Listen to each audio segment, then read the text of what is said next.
Arrival of the Indo-Aryans. Arrival of the Indo-Aryans. The Indo-Iranians, comprising the Indo-Aryans and Iranians, moved towards India from two areas of Central Asia. The first area is archaeologically called the Andronovo culture, which covered almost the whole of Central Asia during the 2nd millennium BC. The second is archaeologically called the Bactria-Mergiana Archaeological Complex, BMAC, and dated 1900-1500 BC. This cultural zone extended over South Central Asia, and included Bactria or bulk covering Afghanistan, and Mergiana covering Turkmenistan and Uzbekistan. Some ceramics from South Uzbekistan and North Afghanistan are similar to those found in the Gandhara grave culture.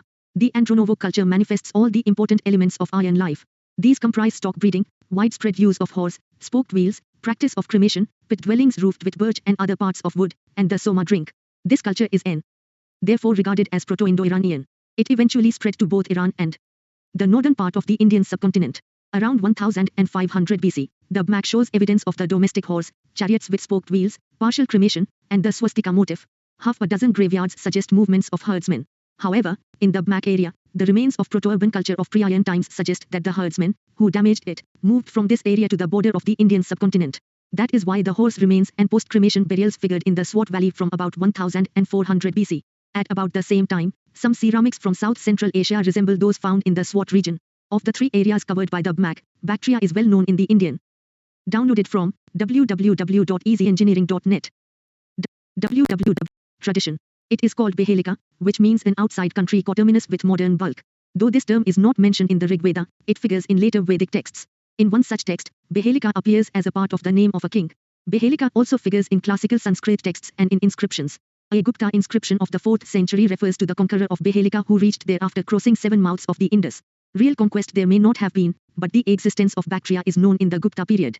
However, later sources considered Punjab to be Behelika and differentiated it from Prachya or eastern India.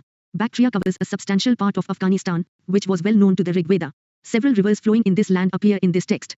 That the Aryans came to settle in Afghanistan is shown by the Aryan names of the rivers, and a part of that country is known as Arya or Harya, from which Herat is derived.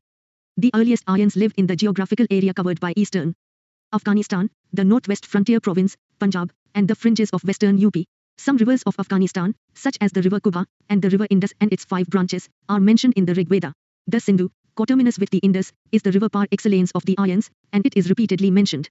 Another river, the Saraswati, is called Nadithama or the best of rivers in the Rig Veda. It is identified with the Ghaggar-Hakra channel in Haryana and Rajasthan, but its Rig Vedic description shows it to be the upstream river Harakwati or the present Helmand River in South Afghanistan, from where the name Saraswati was transferred to India. The entire region in which the Aryans first settled in the Indian subcontinent is called the Land of the 7 Rivers. We know about the Aryans in India from the Rig Veda. The term Arya occurs 36 times in this text, and generally denotes a cultural community that speaks the Indo-Aryan language. The Rig Veda is the earliest text of the Indo-European languages. It is written in Sanskrit, but also includes many Munda and Dravidian words. Probably these words percolated to the Rig Veda through the languages of the Harappans. It is a collection of prayers offered to Agni, Indra, Mitra, Varuna, and other gods by various families of poets or sages. It consists of 10 mandalas or books, of which books 2 to 7 form the earliest parts. Books I and X seem to have been the latest additions. The Rig Veda has many things in common with the Avesta, which is the oldest text in the Iranian language. The two texts use the same terms for several gods and even for social classes. However, the earliest specimen of the Indo-European language is found in an inscription of about 2200 BC from Iraq. Later, such specimens occur in Hittite. Downloaded from www.easyengineering.net. Downloaded from www.easy. Inscriptions in Anatolia, Turkey, from the 19th to the 17th centuries BC. They also figure in the Mycenaean inscriptions of Greece around 1400 BC. Aryan names appear in Kassite inscriptions of about 1600 BC from Iraq and in Mitanni inscriptions of the 14th century BC from Syria.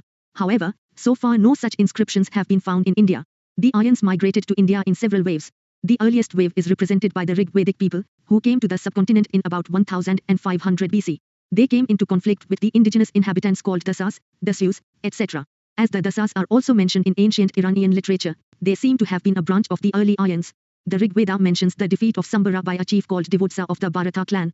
In this case, the term Dasa appears in the name Divodsa. In all probability, the Dasyus in the Rig Veda represent the original inhabitants of India, and an Aryan chief who overpowered them was called Trasatsu. The Aryan chief was soft towards the Dasas, but very hostile to the Dasyus. The term Dasyuhatya, slaughter of the Dasyus, is repeatedly used in the Rig Veda. The Dasyus possibly worshipped the phallus and did not husband cattle for dairy products. Tribal conflicts. Tribal conflicts. We know little about the weapons of the adversaries of the Indo-Aryan people, although we hear of many defeats inflicted by Indra on the enemies of the Aryans. In the Rig Veda, Indra is called Purandara, which means that he destroyed dwelling units. We cannot, however, identify these units held by the Pryans, some of which may have been situated in North Afghanistan. The Indo-Aryans succeeded everywhere because they had chariots drawn by horses, and introduced them for the first time into West Asia and India. The Aryan soldiers were probably also equipped with coats of mail, vermin, and better arms. The Indo-Aryans were engaged in two types of conflicts. First, they fought with the Pryans, and secondly, they fought amongst themselves. Intra-tribal conflicts rocked the Aryan communities for a long time. According to tradition, the Aryans were divided into 5 tribes called Panchajna, but there might have been other tribes too. The Aryans fought amongst themselves and sometimes enlisted the support of the non-Aryan peoples for the purpose. The Bharatas and the Tritsu were the ruling Aryan clans, and they were supported by priest Vasishtha. The country Bhartavarsha was eventually named after the tribe. Downloaded from www.easyeng. Downloaded from www. Bharata, which is first mentioned in the Rig Veda. The Bharata ruling clan was opposed by a host of 10 chiefs, 5 of whom were heads of Aryan tribes and the remaining 5 of the non-Aryan people. The battle that the Bharatas fought with the host of 10 chiefs is known as the Battle of 10 Kings. It was fought on the river Parushni, coterminous with the river Ravi, and it gave victory to Sudas and established the supremacy of the Bharatas. Of the defeated tribes, the most important was that of the Purus. Subsequently, the Bharatas joined hands with the Purus and formed a new ruling tribe called the Kurus. The Kurus combined with the Panchalas, and they together established their rule in the upper Gangetic basin where they played an important role in later Vedic times. Cattle rearing and agriculture. Cattle rearing and agriculture, we can form some idea of the material life of the Rig Vedic Aryans. They owed their success to the use of horses, chariots, and also possibly some better arms made of bronze, of which we have very little archaeological evidence. In all probability, they also introduced the spoked wheel, which made its debut in the Caucasus area in 2300 BC. When they settled in the western part of the subcontinent, they possibly used copper supplied by the Khetri mines in Rajasthan. The Rig Vedic people had a superior knowledge of agriculture. The plowshare is mentioned in the earliest part of the Rig Veda, though some consider it to be an interpolation, and was possibly made of wood. They were acquainted with sowing, harvesting, and threshing, and knew about the different seasons. Agriculture was also well known to the Pryans who lived in the area associated with the Vedic people, but was perhaps used primarily to produce fodder. Caucasus area in 2300 BC. When they settled in the western part of the subcontinent, they possibly used copper supplied by the Khetri mines in Rajasthan. The Rig Vedic people had a superior knowledge of agriculture. The plowshare is mentioned in the earliest part of the Rig Veda, though some consider it to be an interpolation, and was possibly made of wood. They were acquainted with sowing, harvesting, and threshing, and knew about the different seasons. Agriculture was also well known to the Pryans who lived in the. However, there are so many references to the cow and the bull in the Rig Veda that the Rig Vedic people can be called a predominantly pastoral people. Most of their wars were fought over cows. The terms for war in the Rig Veda is Gavishti or search for cows, and cow seems to have been the most important form of wealth. Whenever we hear of gifts made to priests, they usually consist of cows and women slaves and never of land. The Rig Vedic people may have occasionally occupied pieces of land for grazing, cultivation, and settlement, but land did not form a well-established type of private property. The Rig Veda mentions such artisans as the carpenter, chariot maker, weaver, leather worker, and potter. This indicates that they practiced all these crafts. The term ayas, used for copper or bronze, shows that metalworking was known. We downloaded from www. Do not, however, have clear evidence of the existence of regular trade. The Aryans or the Vedic people principally used the land routes because the word samudra mentioned in the Rig Veda primarily indicates a stretch of water. Similarly, the term pur mentioned in that text means either a dwelling unit or a cluster of such units, not a city or a fort. Sometimes such a unit is credited with 1,000 doors, but the term sahasra is used as an exaggeration in many places in the Rig Veda. Therefore, the Aryans did not live in cities, and possibly lived in some kind of fortified mud settlements which still await satisfactory identification by archaeologists. They were also familiar with caves in the mountains. Recently a site called Bhagwanpura in Haryana and 3 other sites in Punjab have yielded painted grey ware along with late Harappan pottery. The date assigned to the Bhagwanpura finds ranges from 1600 to 1000 BC, which also roughly corresponds to the period of the Rig Veda. The geographical area of these 4 sites also coincides with that of a substantial portion of the area represented by the Rig Veda. Although painted grey ware has been found at all these sites, iron objects and cereals are missing. We may, therefore, think of a pre-iron phase of the PGW which coincided with the Rig Vedic phase. An interesting find at Bhagwanpura is a 13-roomed mud house whose dating has not been confirmed. This might indicate either a house for a large extended family or of a tribal chief. Cattle bones are found in substantial numbers at all these sites, and horse bones at Bhagwanpura. Tribal chiefdom. The administrative machinery of the Aryans in the Rig Vedic period functioned with the tribal chief, for his successful leadership in war, at the center. He was called Rajan. It seems that in the Rig Vedic period, the king's post had become hereditary. However, the Rajan was a kind of chief and did not exercise unlimited power, having to reckon with the tribal organizations. We have traces of the election of the king by the tribal assembly called the Samiti. The king was called the protector of his tribe. He protected its cattle, fought its wars, and offered prayers to the gods on its behalf. Several tribal or kin-based assemblies such as the Sabha, Samiti, Vidata, and Gan are mentioned in the Rig Veda. They exercised deliberative, military, and religious functions. Even women attended the Sabha and Vidata in Rig Vedic times. The Sabha and the Samiti mattered a great deal in early Vedic times, so downloaded from www. Downloaded from www. Much so that the chiefs or the kings showed an eagerness to win their support. In the day-to-day administration, the king was assisted by a few functionaries. The most important of these seems to have been the Purohita. The two priests who played a major role in Rig Vedic times were Vasishtha and Vishwamitra. Vasishtha was a conservative and Vishwamitra a liberal. Vishwamitra composed the Gayatri mantra to widen the iron world. Whoever recited the Gayatri was admitted to the iron fold. Eventually, however, this mantra was made the monopoly of the three higher varnas, and priests did not permit women and Shudras to recite it. The Vedic priests inspired the tribal chiefs into action and lauded their exploits in return for handsome rewards in cows and women slaves. Next in rank to the king was the Senani or the head of the army. He used spears, axes, swords, etc. We do not learn of any officer concerned with the collection of taxes. In all probability, the people made voluntary offerings, called Bali to the Rajan. Presents and the spoils of war were perhaps distributed in some Vedic assemblies, as is done in kin-based communities. The Rig Veda does not mention any officer for administration of justice. It was not, however, an ideal society but one in which there were cases of theft and burglary, and people stole cows. Spies were employed to keep an eye on such antisocial activities. The titles of the officials do not indicate territorial administration. However, some officers appear to have been attached to territories. They enjoyed positions of authority in the pasture grounds and settled villages. The officer who enjoyed authority over a large stretch of land or pasture ground was called Vrajpati. He led to battle the heads of the families called Kulpas, or heads of the fighting hordes called Gramanis. Initially the Gramani was just the head of a small tribal kin-based fighting unit called Grama, but when the unit settled, the Gramani became the head of the village, and in course of time his position became the same as that of the Vrajpati. The king did not maintain any standing army, but in times of war he mustered a militia whose military functions were performed by various tribal groups called Vrata, Gan, Grama, Sirdha. By and large, it was a tribal system of government in which the military element was strong. There was no civil system or territorial administration because people were in the throes of perpetual expansion and migrated from one area to another. Tribe and family. Downloaded from www.easyengine. Downloaded from www. Kinship was the basis of the social structure, and a man was identified by the clan to which he belonged, as can be seen in the names of several Rig Vedic kings. The people's primary loyalty was to the tribe, which was called Jana. In one of the early verses, the combined strength of the warriors of two tribes is given as 21. This indicates that the total number of members in a tribe may not have exceeded 100. The term Jana occurs at about 275 places in the Rig Veda, and the term Janpada or territory is not used even once.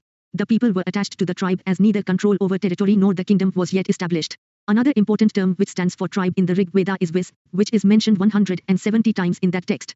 Probably the Vis was divided into gramas or smaller tribal units organized to fight. When the gramas clashed with one another, it resulted in sangrama or war. The most numerous one of the Vashyas arose out of the Vis or the mass of the tribal people. The term for family, Kula, is rarely mentioned in the Rig Veda.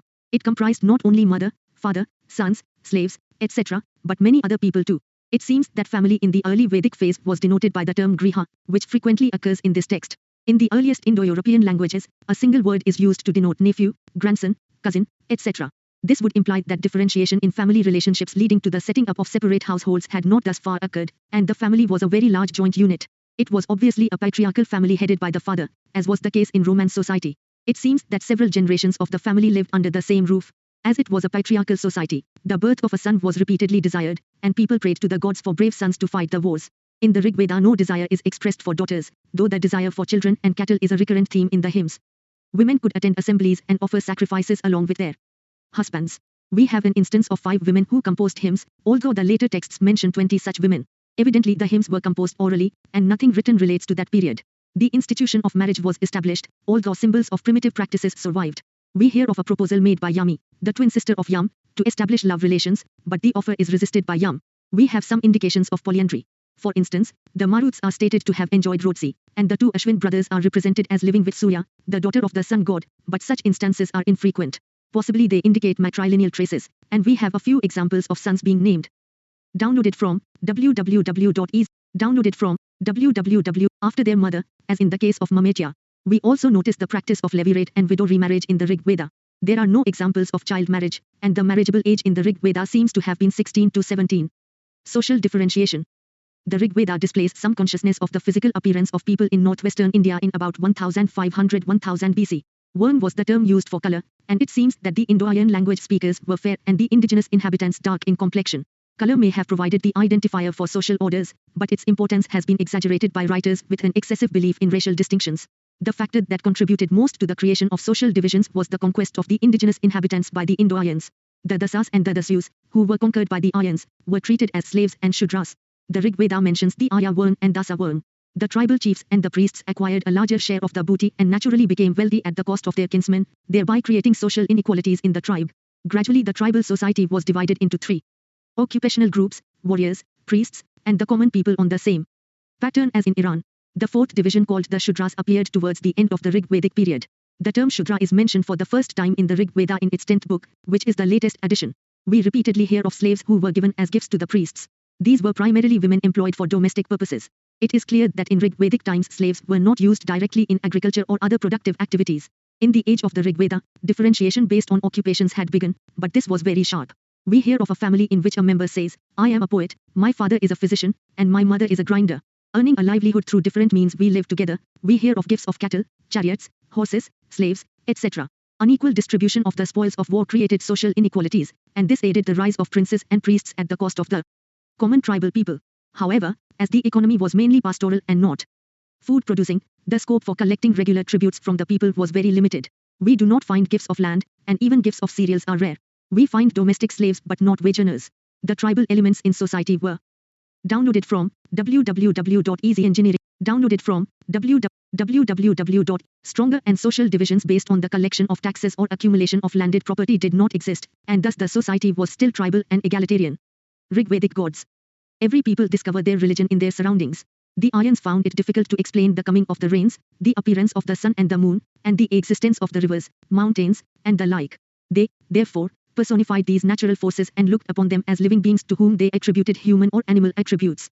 We have a large number of such divinities in the Rig Veda, which is replete with hymns composed in their honor by the poets of sundry families. The most important divinity in the Rig Veda is Indra, who is called Purandara or destroyer of dwelling units. Indra played the role of a warlord, leading the Aryan soldiers to victory against the demons, and has 250 hymns devoted to him. He is considered to be the rain god and thought to be responsible for causing rainfall. The second position is held by Agni, fire god, to whom 200 hymns are devoted.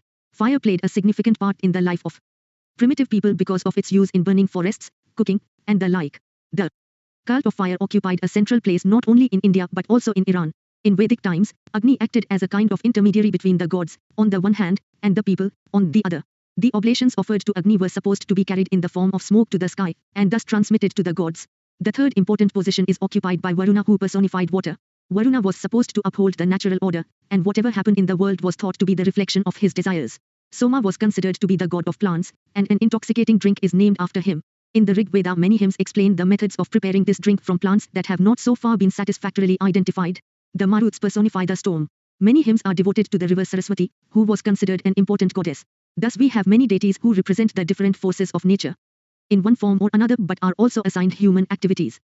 There are some women divinities too, such as Aditi and Usha, who represented the appearance of the dawn, but they were not prominent at the time of the Rig Veda. However, given the patriarchal society of the period, the male gods were far more important than the female. The dominant mode of worshipping the gods was through the recitation of prayers and performance of sacrifices. Prayers played an important part in Rig. Downloaded from www.easyengineering.net. Downloaded from www.easyengineering.net. www.easyengineering.net. Vedic times, both collective and individual.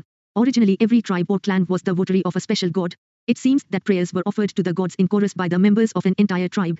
This also happened in the case of sacrifices. Agni and Indra were invited to partake of sacrifices made by the tribe, Jana, as a whole.